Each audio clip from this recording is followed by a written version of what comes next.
The silence was the first thing I noticed when I came home. Not the clean, empty silence of a house at peace. It was a hollowed-out silence. The kind that gets left behind after something has been taken. My son David had dropped me at the curb. He said he had a meeting, that Susan would check on me later. He didn't help me with my bag. Just a small overnight bag, but my hand still trembled from the hospital stay. A little flutter in the heart, they'd called it. A warning shot. I stood on my own porch watching his car disappear down the street, leaving a small puff of blue exhaust in the crisp autumn air. He didn't look back. Inside, the air was stale. Susan had been here. I could smell her perfume, that sharp green scent that always tried too hard. She'd tidied up.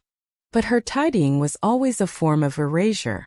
My stack of quilting magazines moved from the coffee table to a basket in the corner. The afghan my mother crocheted, folded into a severe rectangle on the back of the sofa, its vibrant colors muted by the tight folds. My house, but her rules. I walked through the quiet rooms, my hand trailing along the wall for balance. The old grandfather clock in the hall was silent. She must have stopped it. Said the ticking got on her nerves. It was the heartbeat of this house for 50 years. I felt a prickle of unease. It was more than just the clock. Something was out of place. A deep foundational wrongness. I went to my bedroom. The bed was made, the sheets pulled so tight a coin would bounce. My nightgown laid out. A glass of water on the bedside table. The perfect picture of care. A performance. My gaze fell on the mahogany dresser my James had refinished for our 10th anniversary. His hands had smoothed every inch of that wood. The top drawer, the left side. That's where I kept them. It wasn't quite closed. A fraction of an inch, a sliver of darkness. My heart, which had just been declared stable, gave a painful lurch. I knew. Before my fingers even touched the cool brass handle, I knew. I slid the drawer open. It moved too smoothly, too light. My silk scarves were there, neatly folded. My collection of church fans, a paper rainbow of funeral homes and Sunday services. But the velvet box was gone. The dark blue box, worn soft at the corners from a century of hands. I ran my hand over the empty space where it should have been. The wood smooth and cool beneath my palm. Denial is a stubborn thing. A weed with deep roots. I opened the other drawers. Lingerie. Handkerchiefs. Winter gloves.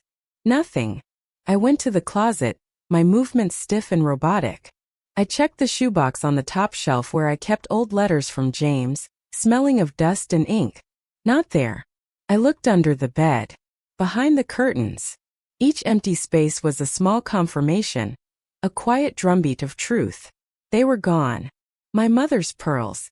My grandmother's before that. Brought north from Georgia by a woman who had been born into a world that did not see her as human, and she had worn them as an act of defiance. A quiet declaration that she was a lady, a queen, in a world determined to call her otherwise. They were not just pearls. They were the light in my mother's eyes on her wedding day. They were the cool weight against my own skin when I married James.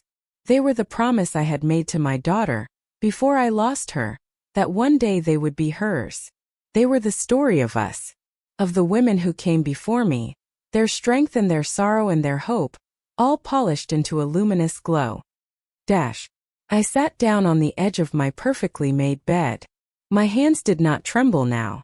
They were still as the clock in the hall. I picked up the phone. I dialed David's number. He answered on the third ring, his voice impatient. "Mom? Everything okay? Susan said she left you all set up, David," I said. My own voice sounded strange, distant. "My pearls are gone." A pause. Not a pause of confusion. Pause of calculation.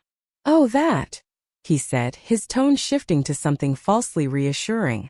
"Mom, don't worry about that. We took care of it. Like a leaky faucet.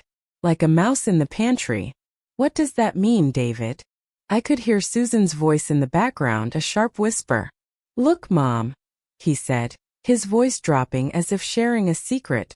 "They were just sitting in that drawer. You never wear them. And with those hospital bills, things are tight. We thought it was for the best, the hospital bills. My insurance covered 90%. I had the rest in a savings account I hadn't touched in 20 years. An account he had access to. The lie was so casual, so insulting in its carelessness. You sold them, I said. It was not a question. We repurposed an asset, he corrected, and I could hear Susan's business school vocabulary in his mouth. The money went to good use. We're updating the guest room, making it safer for you, for when you come to live with us. And there it was, the final turn of the knife. They had sold my history to decorate my future prison. A room in their house where I would be a guest. A burden, waiting for the end under their watchful, resentful eyes. David, I said, and the line was quiet. He waited. I had nothing more to say to him. There were no words for this kind of theft. It wasn't about money. It was about memory. About worth. They had looked at the story of my family, the legacy of my mother and her mother, and seen only a price tag. And they had decided it wasn't worth very much at all. Mom? Are you there? I pressed the button on the phone, ending the call. The silence rushed back in. But it was different now. It was no longer empty. It was filled with a cold, hard clarity. The kind of clarity that comes after a fever breaks. The world was sharp and defined. The pattern on the wallpaper. The dust motes dancing in the afternoon light. The faint scent of my dead husband's bay rum that still clung to the cushions of his armchair. I had spent a lifetime accommodating, making myself smaller to fit into the spaces they allowed for me, biting my tongue, making the peace, cooking the meals, hosting the holidays where they would show up late and leave early. I remembered the Christmas they told me not to bring my sweet potato pie because their friends were on a low-carb diet. I remembered the birthday they forgot, and the flimsy excuse that followed 2 days later. I remembered every small cut, every casual dismissal. They had been chipping away at me for years, piece by piece, and with the pearls they had finally reached the bone. I stood up. My legs felt steady. I walked into the hallway and opened the face of the grandfather clock. My fingers found the heavy brass pendulum. I gave it a gentle push. Tick, tock. The heartbeat was back. Steady, measured. Mine. I went into the kitchen. The sun was setting, casting long shadows across the linoleum floor. I did not turn on the light. I stood in the gathering dusk and let the coolness of the room settle over me. The grief was a physical thing, a stone in my chest. I thought of my mother's hands, clasped at her throat, the pearls a warm, milky glow against her dark skin. She had told me the story 100 times. How her mother, Sarah, had been given them by the white woman she worked for. Not as a gift of kindness, but as a final payment, when the woman was dying and had no cash left. They are worth more than she knows, Sarah had told my mother. Not in dollars. In spirit. They are proof that we endure. That we can take the scraps they throw us and turn them into treasure. And my son had sold that treasure for a new coat of paint and some grab bars in a bathroom. The grief did not break me. It did not shatter me into a million pieces. Instead, it began to harden, to crystallize inside me, forming something solid and unbreakable. It was not anger. Anger is a hot, messy thing. This was cold. This was a decision. I filled the kettle with water and set it on the stove. The hiss of the gas flame was a comforting sound. While the water heated, I went to the small desk in the corner of the kitchen. James had built it for me so I could write my recipes and pay the bills. I opened the drawer. I took out a fresh sheet of writing paper, cream-colored with a good weight to it, and my favorite pen, the one with the smooth black ink. The kettle began to whistle, a long piercing shriek that cut through the silence. I let it scream for a moment, a sound for the feeling that had no name. Then I turned off the flame. I poured the boiling water into my favorite mug, the one with the faded roses. I dropped in a bag of chamomile tea. I sat at the desk, the steam from the mug warming my face. The house was dark now, except for the small pool of light from the lamp on the desk. I took a sip of the tea. It was bitter. I held the pen over the paper. For 78 years, my life had been defined by my relationships to other people. Daughter, wife, mother, grandmother, widow. Each role came with a set of duties, of expectations, of sacrifices, and I had performed them all, faithfully, without complaint. I had believed that was the measure of a good life. A good woman. I had been wrong. They had not seen my sacrifice as love. They had seen it as an endless resource, a well from which they could draw without ever thinking to replenish it. The well was now dry, and the woman who stood beside it was a stranger to me. But I was going to get to know her. I put the pen to the paper. The ink flowed dark and certain. I wrote 2 words. My name. Elara Vance. I looked at it for a long time. It looked like a beginning. I took another sip of tea. Then I began to make a list. The first name I wrote down was Samuel Franklin. He was a lawyer, a member of my church, a serious, dignified man with eyes that saw everything. He had helped Sister Beatrice when her children tried to have her declared incompetent so they could sell her farm. Sister Beatrice still lived on her farm. Her children did not visit.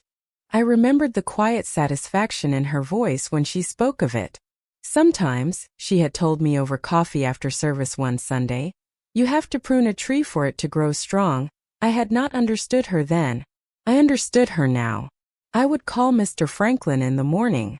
The next item on my list was the bank. David's name was on my checking account, on the deed to my house. To make things easier, Mom, he had said. When the time comes, he had been planning my demise for years, planning to make it convenient for himself. The time had come, but not in the way he had imagined. I added another item, changed the locks. Susan had a key. She would let herself in, rearranging my life, moving my things, filling my home with her sharp green scent. No more. This house was mine. Every dusty corner, every creaking floorboard, every memory held within its walls. It was my sanctuary, not her showroom. I finished my tea. The list was not long, but it felt heavy. Each line was a step on a new road, a road that led away from the woman I had been. I folded the paper and put it in my handbag. I went to bed, but not in the perfectly made bed in my room. I slept on the sofa in the living room, under my mother's crooked, colorful afghan. I did not want to sleep in the room where the theft had happened. I needed to be close to the ticking clock, close to the heart of my home. I did not cry. The time for tears was over. This was a time for action, for reclamation. I fell asleep to the steady rhythm of the clock, a lullaby of resolve. The next morning I woke before the sun. The house was cold. I made coffee, chicory coffee, the way my father used to like it, strong and black.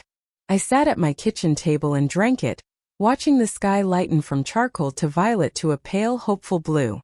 At precisely 9 o'clock, I called Mr. Franklin's office. His secretary's voice was warm and professional. Mr. Franklin is in court this morning. May I take a message? Please tell him Elara Vance called, I said. It is a personal matter. A family matter. Of course, Mrs. Vance. I will give him the message as soon as he returns. I hung up the phone. The first step was taken. Next, the locksmith. A young man with kind eyes and skillful hands arrived within the hour. He worked quickly, efficiently. The sound of the drill was loud in the quiet house. A sound of change. He handed me 2 new keys, shiny and sharp. All secure now, ma'am, he said. I paid him in cash. As he was leaving, he paused at the door. That's a beautiful clock, he said, nodding toward the hall. You don't see many of those anymore. It was my husband's, I said. It keeps good time, he smiled. Some things are worth holding on to. I closed the newly secured door behind him. I held the keys in my palm. They were cool and solid. The weight of freedom. I went to the mantelpiece. There was a framed photo there. David, Susan, and their 2 children, my grandchildren, posed in front of a Christmas tree. Everyone was smiling. Forced, bright smiles for the camera. I had taken that photo. My hand had probably been shaking. I took the frame down. I opened the back and slid the picture out. I looked at my son's face. The boy I had raised. The man he had become. I no longer recognized him. Or maybe I had never truly seen him at all. I had seen the son I wanted him to be, the son I thought I had raised. The reality was something different, something colder. I slipped the photo into the back of a drawer in the sideboard, underneath a stack of old linen napkins. I replaced it in the frame with a picture of me and James, taken on our honeymoon. We were young, full of hope, standing on a beach with the whole world ahead of us. James's arm was around me, his smile genuine and wide. I put the frame back on the mantelpiece. Felt right. A correction. A return to the truth. Mr. Franklin called back just after lunch. His voice was deep and calm, a voice you could trust. "Mrs. Vance. It's Samuel Franklin. My secretary said you called." "Mr. Franklin, thank you for returning my call. How can I help you?" I took a breath. "I need to make some changes," I said. "To my legal arrangements, I see," he said. There was no surprise in his voice. "Would you be able to come to my office?" "Yes," I said. "When would be convenient? Would 3 o'clock this afternoon be too soon?" 3 o'clock would be perfect. I dressed carefully for the appointment. My navy blue church suit, sensible shoes, a string of simple glass beads, not pearls. I looked at myself in the mirror. The woman looking back seemed older than I felt. Her face was a roadmap of my life. But her eyes were clear, resolute. Mr. Franklin's office was in an old brick building downtown. The air inside smelled of books and floor polish. He greeted me himself at the door, shaking my hand firmly. "Mrs. Vance, please come in." His office was lined with books from floor to ceiling. A large mahogany desk sat in the center of the room. He gestured to a comfortable leather chair. He did not treat me like a frail old woman. He did not speak to me in a loud, slow voice. He spoke to me as an equal. He sat opposite me, his hands clasped on the desk.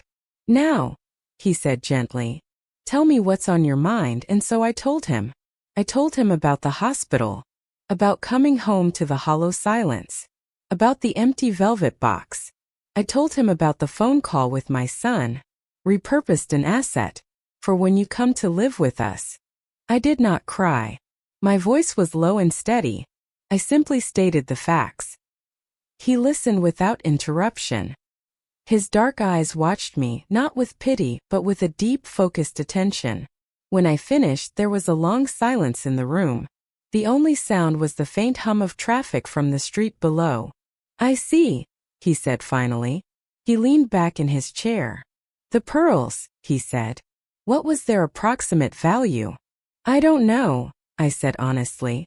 "Their value wasn't in money." "I understand," he said. "But the law will ask. Do you have an appraisal? An insurance policy?" "No. They were never insured. They were just kept." "That makes it difficult but not impossible. It becomes a matter of theft.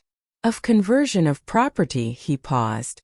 "Is that the path you wish to take? To pursue your son for the value of the pearls?" I thought about it. Dragging him to court. The ugliness of it. The family shame. "No," I said. "The pearls are gone. Bringing a lawsuit won't bring them back. It won't restore what was truly lost." "What was truly lost?" he asked quietly. "Trust," I said. "Respect," he nodded slowly. "So what is it you want to do, Mrs. Vance?" "I want to be secure," I said. "I want to protect what I have left. My home. My savings. My independence." "You have a will?" "Yes. It leaves everything to David." "And a power of attorney?" "Yes. David holds it. For my finances and my health care." Mr. Franklin steepled his fingers. "Then that is where we begin," he said. "We revoke the existing power of attorney immediately. We draft a new one. Is there someone else you would trust with those decisions?" I thought of my granddaughter, Maya, David's oldest child. She was a quiet girl, a thoughtful girl. She had her great-grandmother's eyes. She called me every Sunday, not out of duty, but because she genuinely wanted to talk to me. "My granddaughter," I said. "Maya, and your will?" he asked. "I want to change that as well." He slid a notepad across the desk. "Tell me what you want," he said. And I did. For the first time in my life, I said exactly what I wanted, without apology or hesitation. I wanted my house to be mine and mine alone.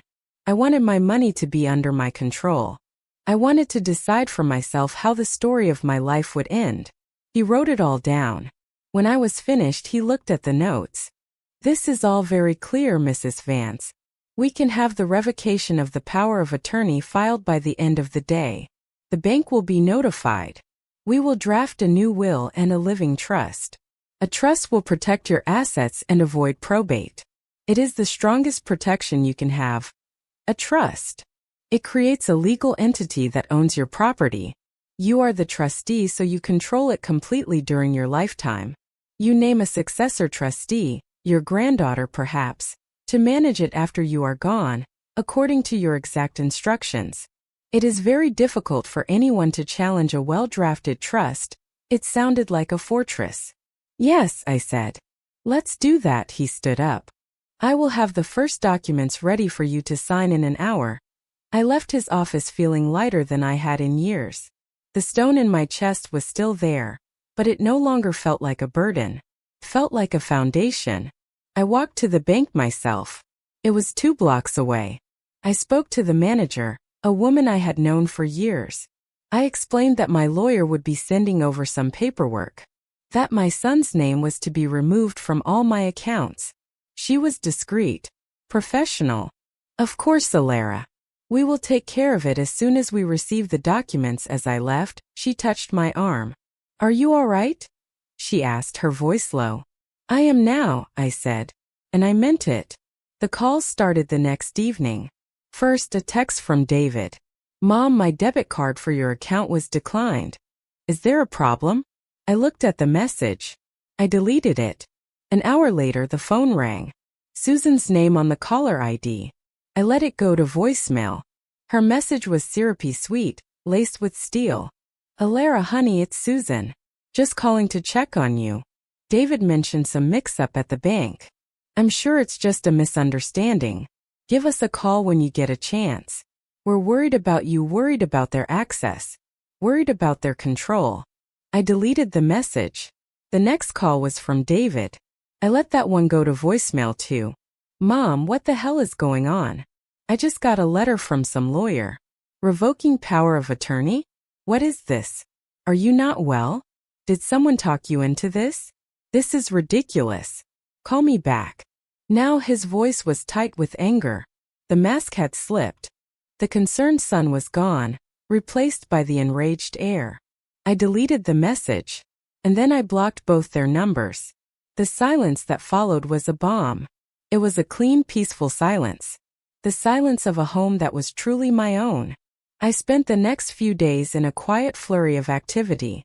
I went through every room of my house, every closet, every drawer. I began to pack away the things that belonged to their version of my life. Gifts they had given me over the years, chosen without thought. A cashmere sweater in a color that made me look ill. A digital photo frame that cycled through pictures of their perfect family. A constant reminder of my place on the periphery. A set of modern, handleless mugs that were impossible for my arthritic hands to hold. I packed them all into boxes. I packed away the toys I had kept for the grandchildren, who were now teenagers and had not played here in years. I packed away the photograph albums filled with school pictures and forced holiday smiles. I was not erasing the past. I was curating it, choosing which memories I wanted to live with. I kept the picture of a 5-year-old David, his face smeared with chocolate, proudly holding up a drawing of a lopsided house.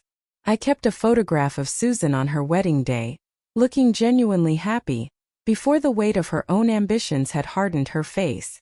I would remember the good, but I would no longer live under the shadow of the bad. I took the boxes to the donation center at the church. Let someone else find joy in them. Their purpose in my home was finished. A few days later, my granddaughter Maya came to visit. She came alone. She knocked on the door, which surprised me. She had always just walked in. I opened it, and she stood on the porch, holding a small gardenia plant. Her face was troubled. "Grandma," she said, her voice uncertain. "Can I come in?" "Of course, child." She stepped inside. looking around as if seeing the house for the first time. "It feels different," she said. "It is different," I replied. We sat in the living room. She placed the gardenia on the coffee table. "Mom and Dad are freaking out," she said. "They said you won't answer their calls." "That's correct," I said. "They said you hired a lawyer." "I did," she looked at me, her young face a mixture of confusion and concern. "Why?" I did not answer right away. I stood up and went to the mahogany dresser in my room. I came back with the empty velvet box. I opened it and placed it on the table next to the gardenia. Maya stared at it. Her eyes widened in understanding. "No," she whispered. She looked from the box to my face. Tears welled in her eyes. "Oh, Grandma." "They didn't," I just nodded. She reached out and gently touched the worn velvet, the faded silk lining where the pearls had rested for so long. "I remember you telling me the story," she said, her voice thick with emotion. "About great-great-grandma Sarah. How she wore them to church every Sunday." "She did," I said. "Dad said. He said they were just old-fashioned. That you never wore them." He was mistaken. A tear traced a path down her cheek. "I'm so sorry, Grandma," she said, and her apology was a pure, clean thing. It was wrong. It was so wrong in that moment. She was not a child. She was the next woman in the line. The one who understood the story. The one who valued the legacy. "I know you know that, Maya." We sat in silence for a while. The ticking of the clock filled the space between us. "I want to be your power of attorney, Grandma," she said suddenly, looking me straight in the eye.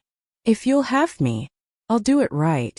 I'll listen to you." Mr. Franklin had already sent the papers for her to sign, but I had wanted her to come to it on her own. "I know you will," I said. Before she left, she helped me plant the gardenia in a pot on the front porch. Its sweet, heavy scent filled the air. A scent of new beginnings. The inevitable confrontation came a week later. A car door slammed in the driveway. Loud, angry voices. I looked through the peephole. David and Susan. They marched up the walkway. David tried his key in the lock. It didn't work. He rattled the doorknob, his frustration visible in the tense set of his shoulders. Then the banging started. Hard, insistent fists against the wood. "Mom, open this door. We know you're in there." I took a deep breath. I undid the deadbolt but left the chain on. I opened the door a few inches. They stood there, their faces red and furious. "What is the meaning of this?" David demanded. "Changing the locks? Ignoring our calls? We've been worried sick." Susan stood behind him, her arms crossed, a look of pure venom on her face. "This is because of the pearls, isn't it?" She spat. "This is some kind of petty punishment. It's manipulative, Elara. Truly." I looked at them through the narrow opening. Two strangers. "This is not a punishment," I said, my voice calm and even. "It is a consequence." "A consequence for what?"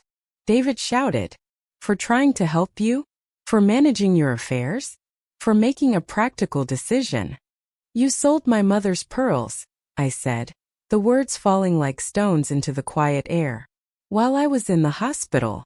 You took the most precious thing my family owned, a piece of our history, and you sold it to redecorate a room." A flicker of shame crossed David's face before the anger replaced it. "It was for your own good. To make a place for you." "I have a place," I said. "This is my place. And you are no longer welcome in it uninvited." "You can't do this," Susan cried. "We're your family." "Family is a word you earn," I said. "And you have lost the right to use it with me. Mr. Franklin, my lawyer, will be in touch regarding any further communication. Goodbye, David." "Goodbye, Susan." I closed the door. Gently. I did not slam it. I slid the deadbolt back into place. The click was the sound of a final, irrevocable ending. The banging continued for a few more minutes, then subsided into angry muttering and finally, the sound of a car speeding away. I went into the living room and sat in James's chair. The house was silent, and I was at peace. The court proceedings were as ugly as I had expected. They petitioned the court to grant them conservatorship. They claimed I was mentally incompetent. that I was being manipulated by my granddaughter, that I was a danger to myself. Mr. Franklin was prepared. He presented the judge with a thorough evaluation from a respected geriatric psychiatrist who had found me to be of exceptionally sound mind. He presented my financial records, showing a lifetime of responsible money management. He presented testimony from my pastor and my friends at church, who spoke of my engagement and my clarity. Then it was my turn to speak. I sat in the witness stand, wearing my navy blue suit. I did not look at David and Susan. I looked at the judge, a woman about my own age, with kind, intelligent eyes. Mr. Franklin asked me simple questions. Mrs. Vance, can you tell the court why you revoked your son's power of attorney? Because he violated my trust, I said simply. Can you explain how? He sold a priceless family heirloom without my knowledge or consent, while I was incapacitated in the hospital. He then lied about the reasons for doing so. Their lawyer, a slick young man in an expensive suit, objected. Hearsay. Speculation. Overruled, the judge said, her eyes on me. Continue, Mrs. Vance. He told me he sold them to pay my medical bills and to prepare a room for me in his home. My bills were covered by my insurance, and I have never at any point agreed to leave my home of 50 years to live with him. He was not managing my affairs. He was seizing them. I spoke calmly. I did not raise my voice. I did not weep. I just told the truth. Their lawyer tried to trip me up on cross-examination. He asked me about dates, about amounts in my bank accounts, about conversations from years ago. My memory was clear. Finally, he leaned in, his voice oozing with false sympathy. Mrs. Vance, isn't it true that you're just angry? That you're doing all of this to punish your son for a simple mistake? A misunderstanding. I looked at him. It was not a misunderstanding, I said. It was a revelation. It revealed to me that my son and his wife see me not as a person, but as a problem to be managed, as an asset to be liquidated. I am not angry, sir. I am awake. The judge ruled in my favor. The petition for conservatorship was dismissed. All the changes I had made, the new will, the trust, the power of attorney for Maya, were upheld. I walked out of the courtroom into the bright sunshine. Maya was waiting for me. She hugged me, a fierce, protective embrace. You were amazing, Grandma, she whispered. I was just telling the truth, I said. I saw David and Susan across the plaza. They looked defeated. Small. David met my eyes for a moment. I saw a flicker of something there. Regret? Or just the shock of losing? I gave him a small final nod. And then I turned and walked away. My new life began that day. It was a quiet life. A simple life. But it was entirely my own. I reclaimed my home. I turned David's old bedroom, which had been kept as a shrine to his childhood, into a sewing room. I filled it with light and color, with bolts of fabric and jars of buttons. I started a new quilt, a pattern of my own design. A story in cloth. I tended my garden. The gardenia on the porch bloomed, its fragrance a constant blessing. I hosted a weekly tea for the ladies from my church. We sat in my living room drinking from my best china, and we talked. We talked about our children, our health, our memories, our faith. My house was filled with laughter again. Maya visited often. She never came empty-handed. A book she thought I would like. A new kind of tea. A story from her week. We would sit together, sometimes talking, sometimes just reading in comfortable silence. She was not my caretaker. She was my companion. I wrote in my journal every night. Today, the first tomato ripened in the garden. It was warm from the sun and tasted of summer. I ate it standing right there by the vine, the juice running down my chin. I did not have to share it with anyone. Today, Sister Beatrice came for tea. We talked about pruning. She said sometimes you have to cut a plant all the way back to the root for it to survive a harsh winter. She said it looks like death, but it is actually an act of faith in the spring. Today I found an old photograph of my mother. She is not wearing the pearls. She is wearing a simple cotton dress, standing on the porch of the house I grew up in. She is smiling and her eyes are full of light. I realized today that the pearls were not the treasure. She was the treasure. her strength, her spirit. That is the true inheritance. And that nobody can ever sell. Months passed. A year. The sharp edges of the pain began to soften. The hollow place where the pearls had been was still there, but it no longer ached.